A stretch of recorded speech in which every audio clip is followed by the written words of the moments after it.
Diga lá, galerinha Planeta Bio, usuário Planeta Bio, professor Júlio na área.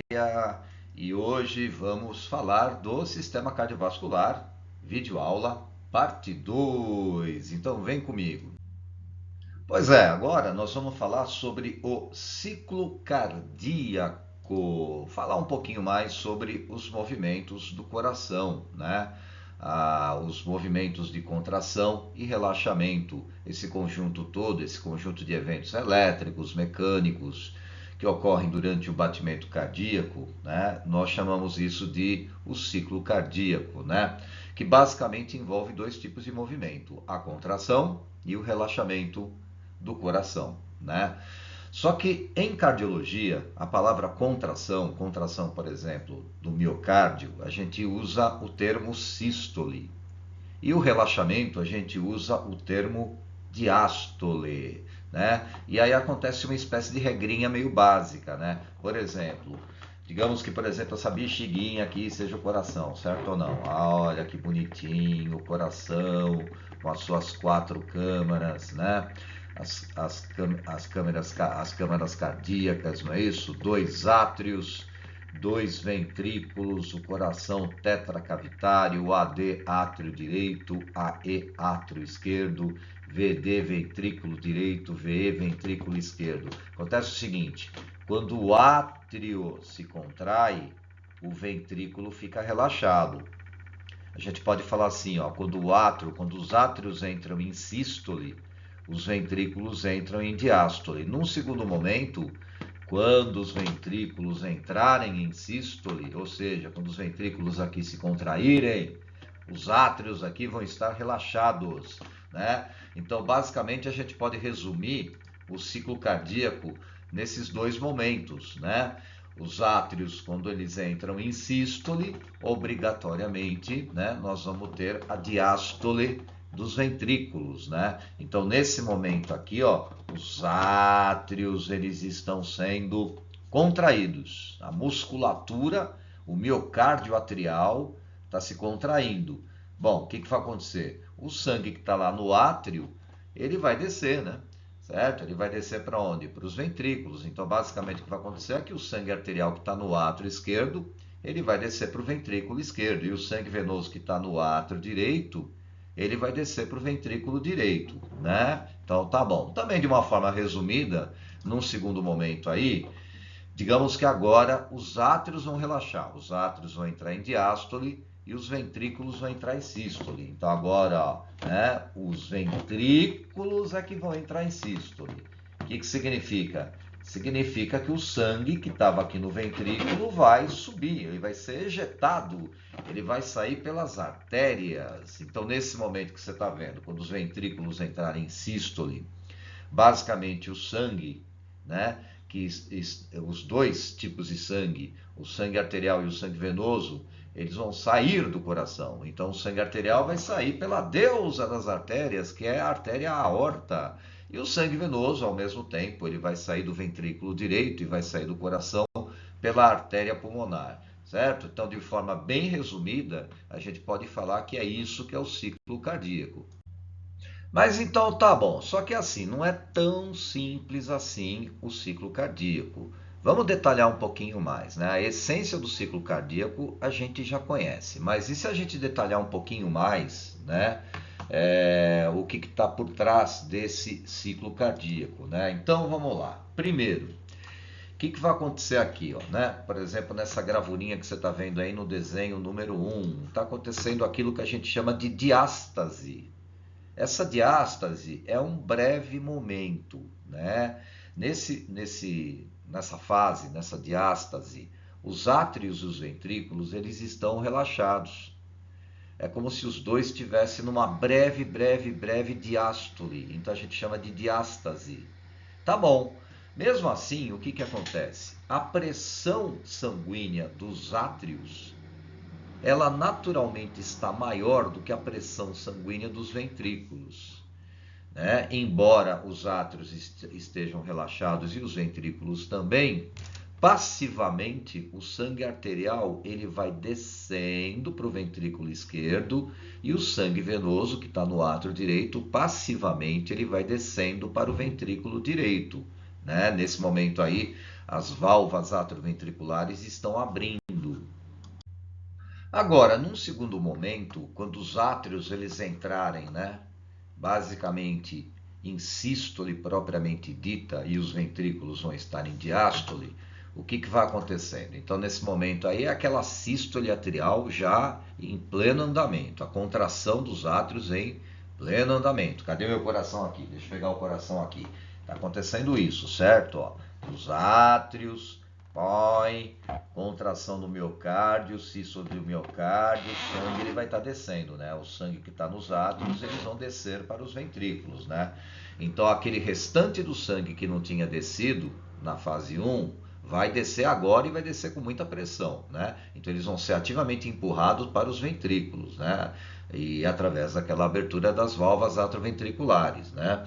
Os ventrículos, eles ainda vão permanecer em diástole, né? Relaxados. E aquelas válvulas seminulares, né? Elas ainda vão se manter fechadas, beleza? Legal agora, então, por exemplo, já nessa terceira etapa, né, já é o início da sístole ventricular, né? Quer dizer, o ventrículo, por exemplo, ele já começa a se contrair, né? Então, tá bom. E aí, nesse momento, né, no início da sístole ventricular, alguns autores chamam de contração isovolumétrica, né? Por que isovolumétrica? Porque basicamente esse sangue ele vai ser empurrado para cima. E o volume de sangue do ventrículo esquerdo e o volume de sangue do ventrículo direito é basicamente igual. Então, o mesmo volume, né? Isso significa igual, mais ou menos o mesmo volume de sangue venoso e sangue arterial estão subindo, né? Então, tá bom. Isso já essa pressão ventricular nesse momento, ela já é grande bastante para causar, por exemplo, o fechamento das válvulas atrioventriculares. Mas não o suficientemente grande para abrir as válvulas semilunares, né? Então, o que vai acontecer? O sangue está sendo empurrado, é o início da sístole, as duas válvulas atrioventriculares, a atrioventricular esquerda, a mitral, a válvula atrioventricular direita, a tricúspide, elas vão fechar. Mas as semilunares ainda não abriram. Por quê? Porque o ventrículo esquerdo ainda não conseguiu vencer a pressão do sangue contido na artéria aorta e na artéria pulmonar. Então as válvulas semilunares ainda permanecem fechadas, né? Tá bom. Ou seja, o sangue está indo para cima, mas ainda não conseguiu invadir as artérias. Já foi para cima o suficiente para fechar as válvulas atrioventriculares e a partir daí nós vamos ter a primeira bulha cardíaca, o primeiro barulhinho que o coração faz, né? Geralmente o coração ele faz aquele tum-tum, tum-tum, um tum mais fraquinho, um tum mais fortinho, né? O que é na verdade o tum, né? O que é o barulhinho do coração, também conhecido em cardiologia como bulha, né? Bulha cardíaca. É o som da válvula fechando. Nessa etapa, se a gente colocar, por exemplo, lá o estetoscópio, por exemplo, lá no peito, a gente vai escutar a primeira bulha cardíaca, o primeiro som, que na verdade é o som do fechamento das válvulas atrioventriculares, corretinho? Mas nesse momento 4, meu Deus, basicamente a gente pode falar que os ventrículos eles chegaram no auge da sua sístole, né? Quer dizer, sístole já com uma grande pressão, né? Então nesse momento aí vai ter uma ejeção do sangue, o sangue ele vai sair pela artéria pulmonar, também pela artéria aorta, o sangue venoso vai sair, né, do ventrículo direito para a artéria pulmonar e o sangue depois ele vai lá para o pulmão para sofrer hematose. Por outro lado, o sangue arterial ele vai sair a partir do ventrículo esquerdo pela artéria aorta, da artéria aorta vai para o corpo inteiro, né? Nesse momento aí a pressão exercida pelos ventrículos a pressão chegou no seu valor máximo, o sangue é ejetado com muita força, né? Aí, como ele é ejetado com muita força lá para cima, ele vence a pressão sanguínea que tinha na artéria aorta e que tinha na artéria pulmonar, significa que vai ter a abertura das válvulas semilunares, né? Então as válvulas semilunares nesse momento elas abriram e o sangue é ejetado e vai embora pelas artérias, né? O átrio lá permanece relaxadinho, em diástole, certinho, né? E as válvulas atrioventriculares também elas permanecem ainda fechadas, certo? Pois é, se lá no 4, por exemplo, o ventrículo, né, ele estava lá em sístole máxima, no 5 o que vai acontecer? A diástole. Então o que vai acontecer? O relaxamento dos ventrículos, né? Então aí, por exemplo, no momento 5, os ventrículos começam a relaxar. Isso vai acontecer o seguinte, né? Se os ventrículos começam a relaxar, a pressão sanguínea de dentro dos ventrículos começa a diminuir. Isso significa que o sangue venoso que está aqui na artéria pulmonar, ou a pressão do sangue venoso que está na artéria pulmonar, fica maior do que a pressão do sangue venoso que está no ventrículo direito. Então, aquele sangue que está na artéria pulmonar, ele vai querer voltar. Na medida que ele vai voltar, ele vai provocar o quê? O fechamento da válvula pulmonar, ou dessa semilunar direita, né? O mesmo vai acontecer com o quê? O mesmo vai acontecer aqui do lado esquerdo do coração, né? No momento que o ventrículo ele começa a relaxar, no momento que ele começa a entrar em diástole, a pressão interna do ventrículo esquerdo diminui. Em relação ao quê? Em relação ao sangue que está na artéria aorta. Então o sangue que está na artéria aorta está com uma pressão de retorno maior. Aquele sangue vai querer voltar, né? Como ele vai querer voltar, o que ele faz? Ele provoca o fechamento da válvula aórtica. Quem é a válvula aórtica? É a semilunar esquerda. Em outras palavras, no momento, no decorrer da diástole ventricular, à medida que os ventrículos relaxam e à medida que a pressão interna dos ventrículos diminui e se torna menor que a pressão do sangue presente nas artérias, as válvulas semilunares, a aórtica e a pulmonar, elas se fecham. E aí isso provoca um som, que é a segunda bulha cardíaca, né? É o tunzão, por exemplo, lá do coração, né? Então tá bom. Basicamente você viu, né? Basicamente o batimento cardíaco ou o som do batimento cardíaco, ele está relacionado com o fechamento de quem? Das válvulas, né? Então, tem um momento em que as válvulas atrioventriculares, elas fecham, né? No início da sístole ventricular, e tem um momento que as válvulas semilunares elas fecham. Quando? No decorrer da diástole ventricular. Certinho? E lá no finalzinho do ciclo cardíaco, basicamente os ventrículos relaxam totalmente, ou seja, eles finalizam a diástole, né? E vai ter um breve momento desse ciclo cardíaco em que praticamente nós vamos ter todas as câmaras cardíacas relaxadas, os ventrículos relaxados, os átrios relaxados, não é? Bom, enfim, nesse momento, o que vai estar acontecendo lá no finalzinho aí do ciclo cardíaco, né? Ó, o sangue venoso entra no átrio direito, pelas veias cavas, veia cava superior, veia cava inferior, e o sangue arterial entra no átrio esquerdo pelas 4 veias pulmonares.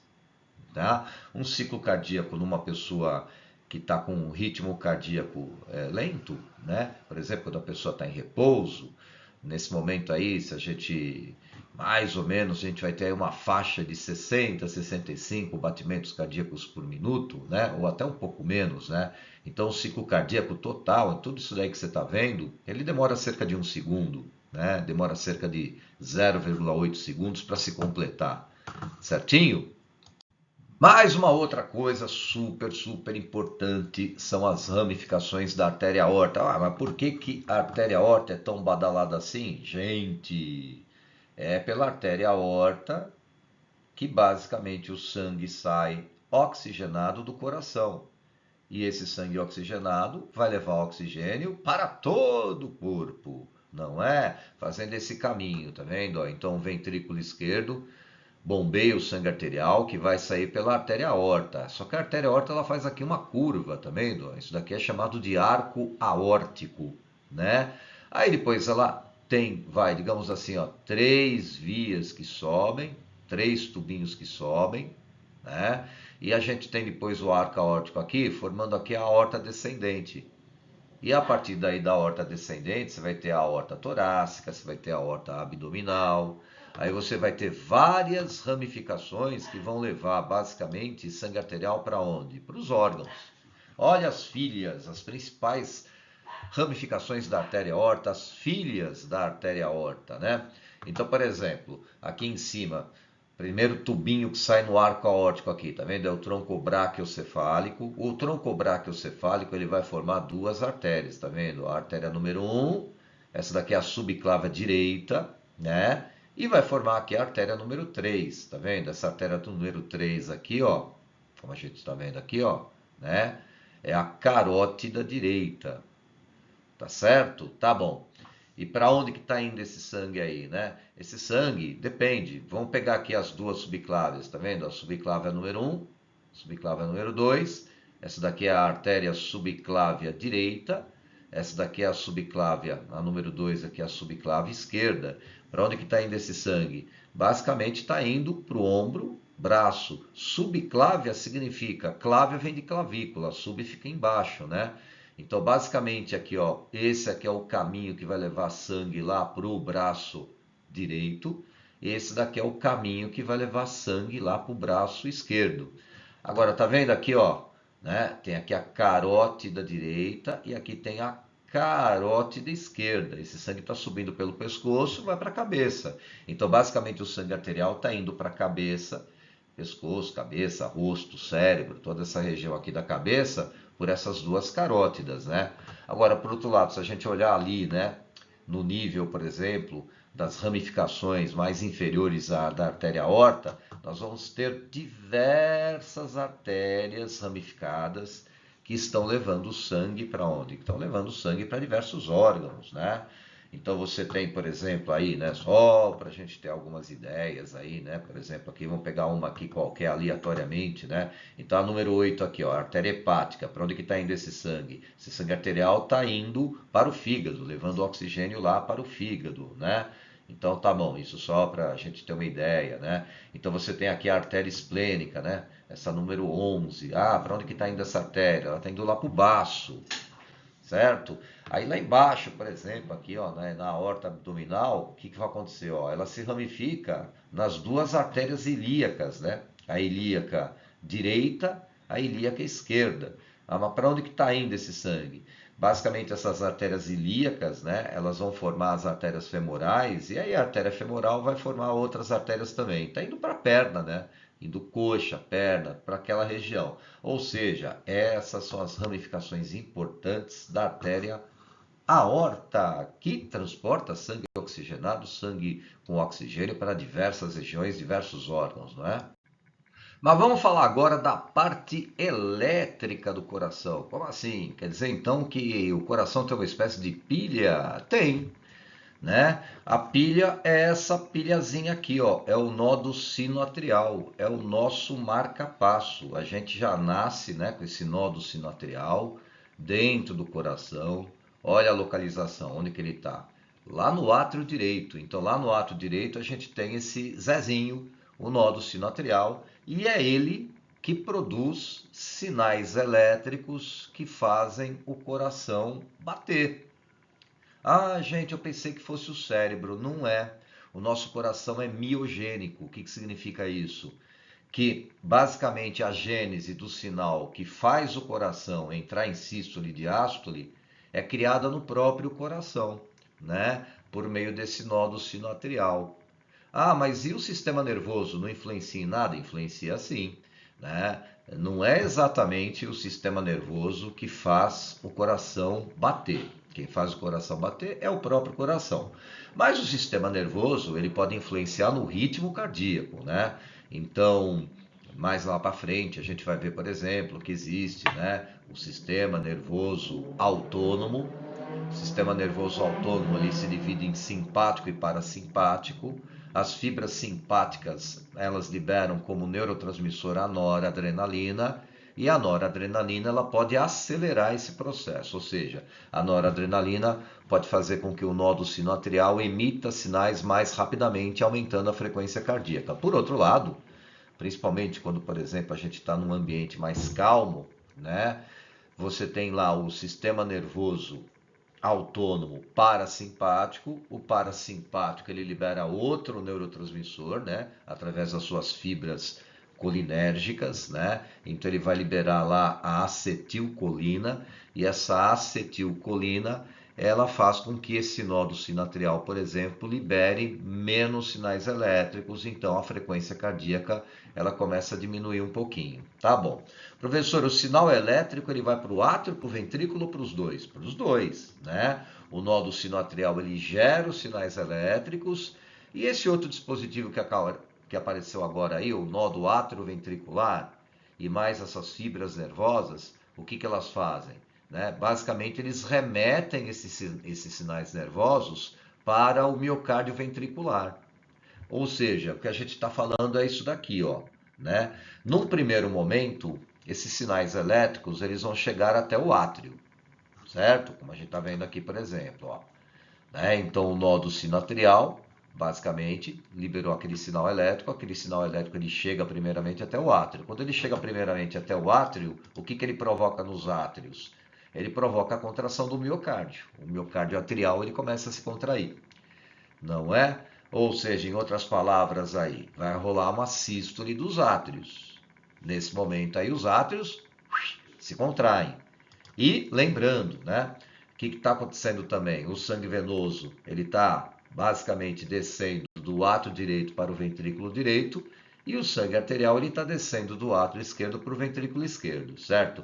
Num segundo momento, o que vai acontecer nesse segundo momento? Bom, nesse segundo momento, os sinais elétricos eles chegam até os ventrículos.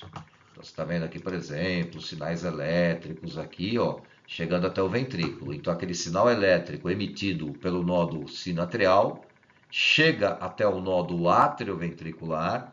Por sua vez, o nódo atrioventricular ele envia esses sinais até os dois ventrículos por meio dessa aparelhagem aí que você está vendo, por meio dessas fibras nervosas. Resultado, quando esses sinais elétricos chegarem até os ventrículos, o miocárdio do ventrículo se contrai. O que significa isso? Que vai rolar uma sístole dos ventrículos. E claro, se a gente pudesse, por exemplo, analisar o que está acontecendo com o sangue, está acontecendo isso que está mostrando nessa outra gravura, né? O sangue venoso está abandonando, né, basicamente o ventrículo direito pela artéria pulmonar, e o sangue arterial está abandonando o ventrículo esquerdo pela artéria aorta, certinho? Mas e o marca-passo artificial? Bom, esse marca-passo artificial, como a gente está vendo aqui na gravura, né?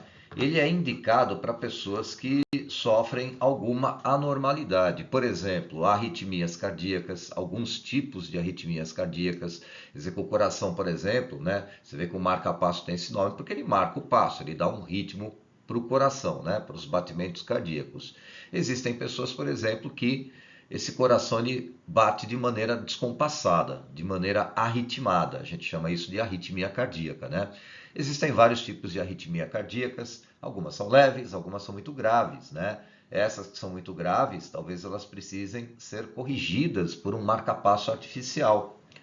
Também alguns tipos de insuficiência cardíaca, né? Insuficiência cardíaca significa que, por alguma razão, por alguma doença, né?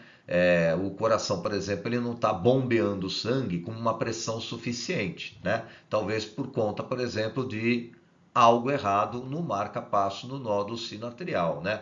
Bom, nesse caso, o marca-passo artificial ele é implantado, né? Geralmente no tecido subcutâneo, geralmente muito próximo aqui à região do peito, e os eletrodos do marca-passo, né, pelo médico, é introduzido aonde? Ele é introduzido no coração. Algo parecido com isso daqui, ó, né? Então você está vendo aí, por exemplo, uma gravurinha, né, bem simplificada, né? Os marca-passos, né? Que é um equipamento eletrônico, elétrico, né? Ele tem uma bateria de longa duração, geralmente é uma bateria de lítio, né? Ela pode durar bastante tempo, né? E esses eletrodos eles chegam até o coração, tá vendo? Às vezes um eletrodo, às vezes dois eletrodos, às vezes três eletrodos, né? Tem um eletrodo principal que vai chegar até o átrio, né? Ó, ele é colocado aqui no átrio direito.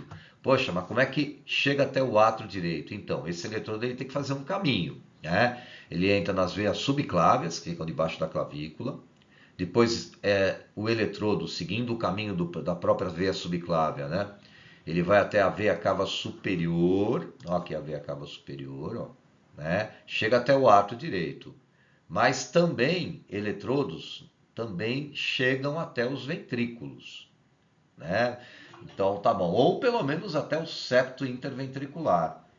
Quer dizer, em outras palavras, qual que é a principal razão de ter aí um marca-passo, né?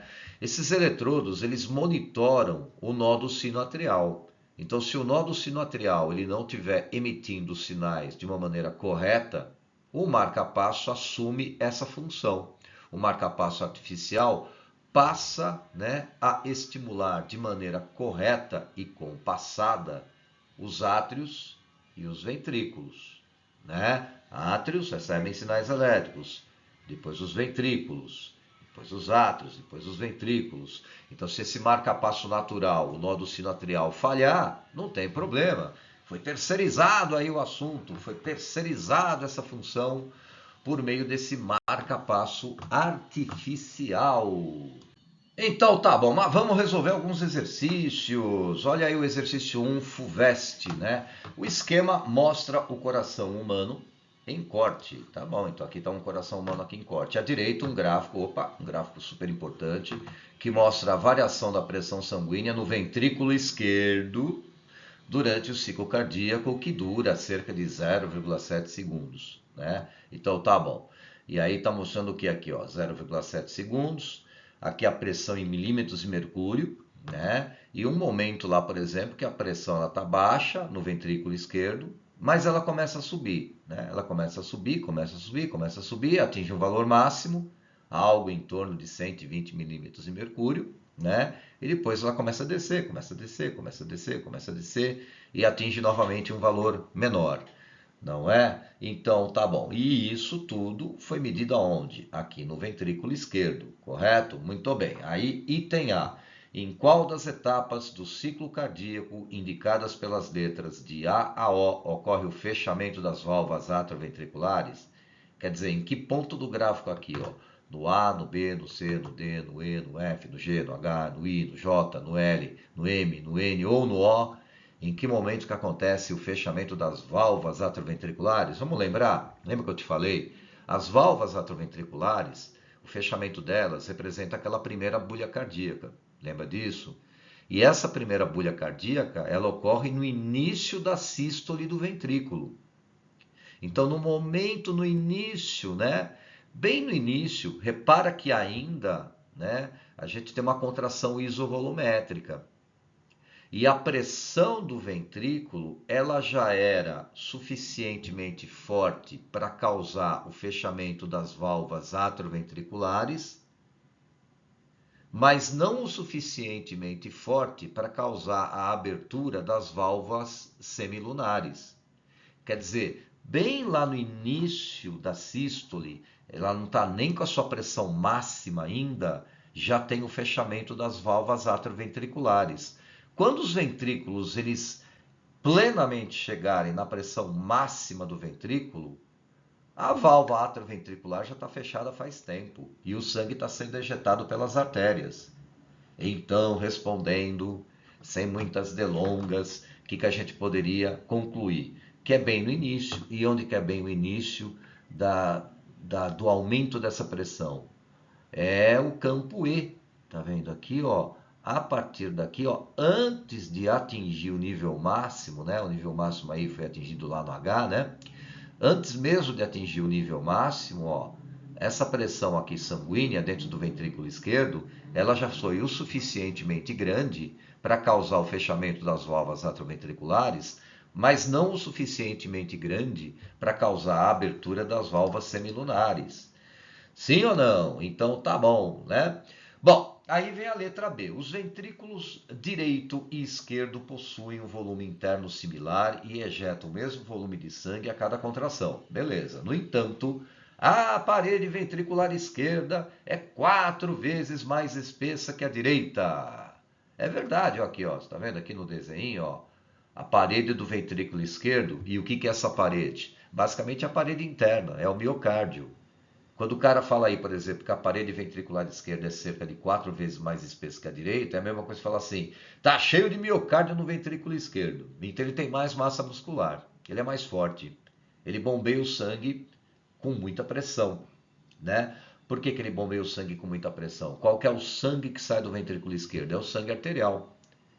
E é a partir daqui do ventrículo esquerdo que o sangue arterial rumo ao corpo pela artéria aorta, né? Ou seja, como é que se explica essa diferença em função do trabalho realizado pelos ventrículos? O ventrículo direito, ele só tem que enviar sangue para os pulmões, é a pequena circulação, é a circulação pulmonar, não é? Então tá bom. Mas o ventrículo esquerdo, ele é a câmara cardíaca, né, que envia sangue, né, para todos os órgãos, numa distância maior, é a circulação sistêmica, né? Por isso que ele tem que ser mais forte e por isso também que ele bombeia o sangue com mais pressão. E esse sangue chega em alta velocidade, muito rapidamente, por exemplo, para abastecer a necessidade dos órgãos, né? Com o sangue arterial. Então, sem muitas delongas, a gente poderia responder assim, ó. O ventrículo esquerdo apresenta maior massa muscular, o que na verdade é uma espessa camada de miocárdio, porque é do ventrículo esquerdo que o sangue arterial é bombeado com muita pressão para todos os órgãos do corpo, por meio da artéria aorta e suas ramificações. Certinho? Então tá bom.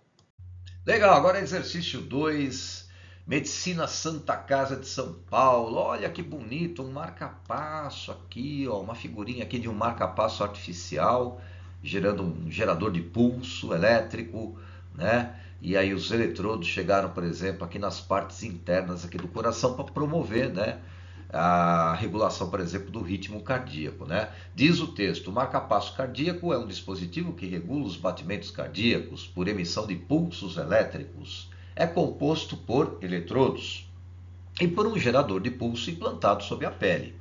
Legal, a figura mostra um marca-passo com 3 eletrodos, né? Eletrodo número 1, o número 2, o número 3. O número 1 está próximo do átrio, tá vendo? Ó? O número 2 aqui, ó, ele foi lá para o ventrículo esquerdo, né? O número 2 então chegou no ventrículo esquerdo e o número 3 aqui para o ventrículo direito, não é? Então tá bom, aí diz aí o seguinte, para que o coração funcione corretamente, o gerador de pulso deve acionar primeiramente quem? Os átrios. Então o que ele vai acontecer? Aquele gerador de pulso, ele vai mandar um pulso primeiramente para os átrios, para promover o que? A sístole atrial, certo? Num segundo momento, esse gerador de pulso deve enviar ao mesmo tempo, né, o pulso para onde? Para o ventrículo esquerdo e para o ventrículo direito, para promover o que? A sístole ventricular. Então, num primeiro momento, o eletrodo 1, ele foi, né, basicamente ali acionado primeiramente, porque é ele que vai o quê? É ele que vai promover a sístole atrial. E num segundo momento, em seguida, os eletrodos 2 e 3, ao mesmo tempo, eles vão estimular o ventrículo esquerdo e o ventrículo direito para promover a sístole ventricular. Então, se você lê as alternativas, né, qual é o primeiro eletrodo que funciona? O eletrodo 1. Em seguida, os eletrodos 2 e 3 ao mesmo tempo. Certinho, vestibulando, batalhador de todo o Brasil. Grande beijo para todos vocês. Tchau, tchau.